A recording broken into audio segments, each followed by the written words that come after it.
শরীকে যদি কুরবানি দিতে চান, খুব কান পেতে শুনবেন, শরীকে যদি কুরবানি দিতে চান কোন কোন জিনিসগুলো আপনি খেয়াল করবেন।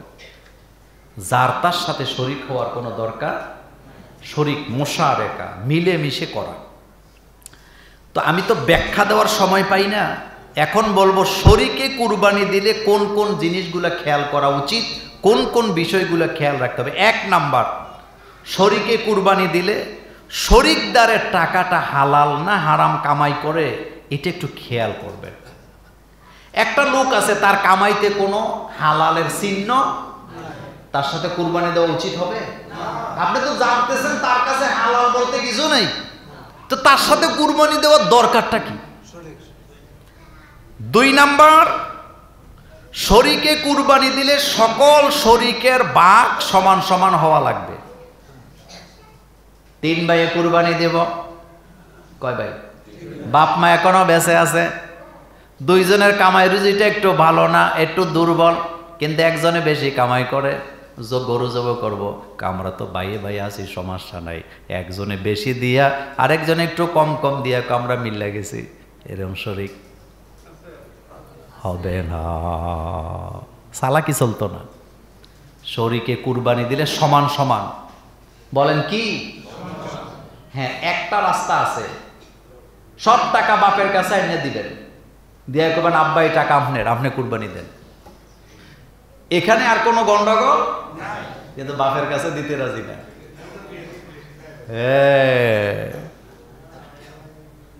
এই জন্য শরীকে কুরবানি দিলে সবার ভাগের টাকা সমান সমান হওয়া কি জরুরি লাগবে। 3 নাম্বার, শরীকের কুরবানির ক্ষেত্রে আরেকটি বিষয় হলো, যখন এটা ভাগাভাগি করবেন, একজন একটু বেশি আরেকজন একটু কম নেওয়া যাবে? যাবে না। যখন পশু কিনতে যাবেন, একজনকে ইমাম বানাবেন, জনে জনে সর্দারি করলে বেজাল হওয়ার সম্ভাবনা। গরু একটা কিনছে 1,20,000 দিয়ে 5 জনে, বাড়িতে যাওয়ার পর মহিলারা বাচ্চারা এমনকি নিজেও মন্তব্য করতেছে, অমুকরে দিলাম গরুটা কেনার দায়িত্ব, কি গরু কিনলো, আর দিশারা তো কিছু দেখা যায় না, এমন মন্তব্য করনেওয়ালা বাংলাদেশে নাই।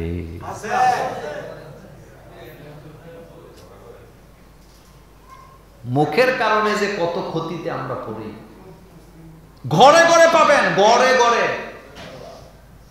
কুরবানির দায়িত্ব দিছে একজনে, যাও তোমরা 2 জনে একটা গরু কিনো, কিনা আনার পরে যার যা মন্তব্য, হোমকে কয় এটা ফাঁসা নাই, হোমকে কয় লেজটা চিকন, হোমকে কয় চর্বি নাই, হোমকে কয় চর্বি বেশি হইব, হোমকে কয় গোস্ত কম হইব, হোমকে কয় এটা ফালার সময় অমুক অমুক ওষুধ দিয়া ফালছে, এটা কীর্তি কিনছ, এরকমের মন্তব্যের পরে মন্তব্য ঈদের দিনের পরের দিন পর্যন্ত চলে, এমন ঘটনা আছে না? না, এরপরে খাইতে বইয়া সবচেয়ে জঘন্য মন্তব্য, কি গরু কিনলো, চর্বি আর চর্বি, চর্বির জ্বালা খাওয়া যায় না। তো তার নিয়তে কি আল্লাহরে খুশি ছিল না? 4 নাম্বার, যে কোনো জিনিসে শরীকে দেওয়া যায় না, ওট গরু মহিষে দেওয়া যায়। বলেন কিসে কিসে? ওট গরু মহিষের মধ্যে ভাগে কোরবানি দেওয়া যায়। 5 নাম্বার, অবশ্যই পশুর বয়সটা কি নিশ্চিত হওয়া লাগবে। গরুর বয়স আমি নিজেও বুঝি না, মুরব্বীরা বুঝে ফেলায় কেমনে, কয় এতটা দাঁতছে না, কি বলে বুঝে ফেলে, আলহামদুলিল্লাহ। এরপরে গরু মহিষ উঠে আপনি শরিকানায় দেন, 5টা, 3টা, 2টা, 4টা, সর্বোচ্চ কয়টা? 7টা আপনি ভাগে দিতে পারবেন। এখন আমরা জানবো গরুর ভুঁড়ি খাওয়া হালাল না হারাম। কি ভুঁড়িকে আপনারা কি বলেন? আমাদের দেশে কিছু বড় লোক আছে কুরবানির ঈদের দিন ভুঁড়ি খায় না। আমরা গরু কুরবানি দিছি 6 লাখ টাকা দিয়ে, ভুঁড়ি খাওয়ানোর লেগে দিছি। এই বড় লোকের বাচ্চারাই আবার রাস্তার পাশে দাঁড়াইয়া ভুঁড়ি দিয়া বানানো হালিম কিনা দাঁড়ায় দাঁড়ায় খায়। কথা কন না কে? এরকমের বড় লোক আমি দেখছি রাস্তার দ্বারা ভুঁড়ি খায়, কিন্তু তখন খাইতে কি নাই, কোনটা খাবেন কোনটা খাবেন না এটা বলে দিছে কে? আল্লাহ। আল্লাহ পাক বলে দিচ্ছেন। গরুর ভুঁড়ি খাওয়ার মধ্যে নাজায়েজের কিছুই নেই। কোনটা কোনটা খেতে পারবেন না এটা আল্লাহ বলে দিচ্ছে। 1 নম্বরে রক্ত খাওয়া যাবে না। কি খাওয়া যাবে না? 2 নম্বরে যেটা লিঙ্গ বলেন, যেটা কি বলেন, অন্ডকোষ বলেন, লিঙ্গ বলেন, এগুলা খাওয়া যাবে না। এরপরে মাদি প্রাণীর স্ত্রীলিঙ্গ, এটাও কি খাওয়া যাবে না।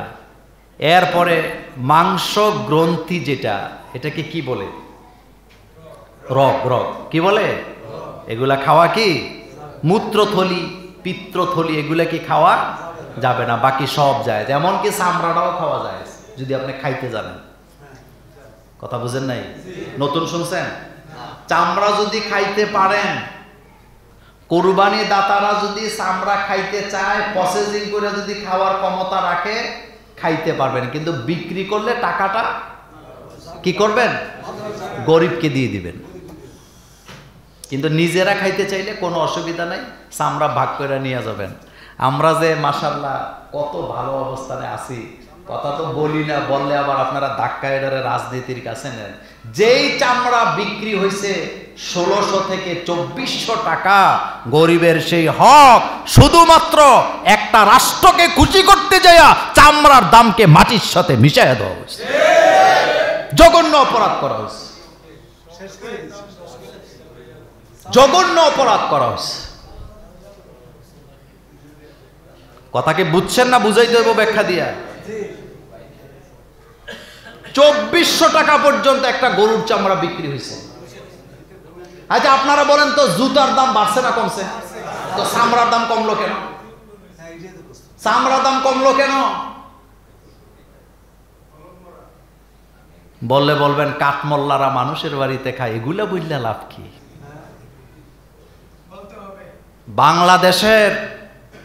বাংলাদেশের এই কুরবানির সময় কুরবানির পশুর চামড়া দিয়া কোটি কোটি ডলার বাংলাদেশ পাইতো। শুধু একটা রাষ্ট্রকে খুশি করতে যায় এটাকে শেষ করে দেওয়া হয়েছে। ট্যানারি শিল্পটাকে ধ্বংস করা হয়েছে। এক জোড়া জুতা কিনতে হয় 10,000 টাকা দিয়া, তো চামড়ার দাম কমলো কেন? বেড়া চামড়া ছাড়া জুতা হয়? তাহলে জুতার দাম বাড়ে, চামড়ার দাম কমে কেন? কারণ আল্লাহ যেন আমাদেরকে হেফাজত করেন, আমরা বলি আমিন।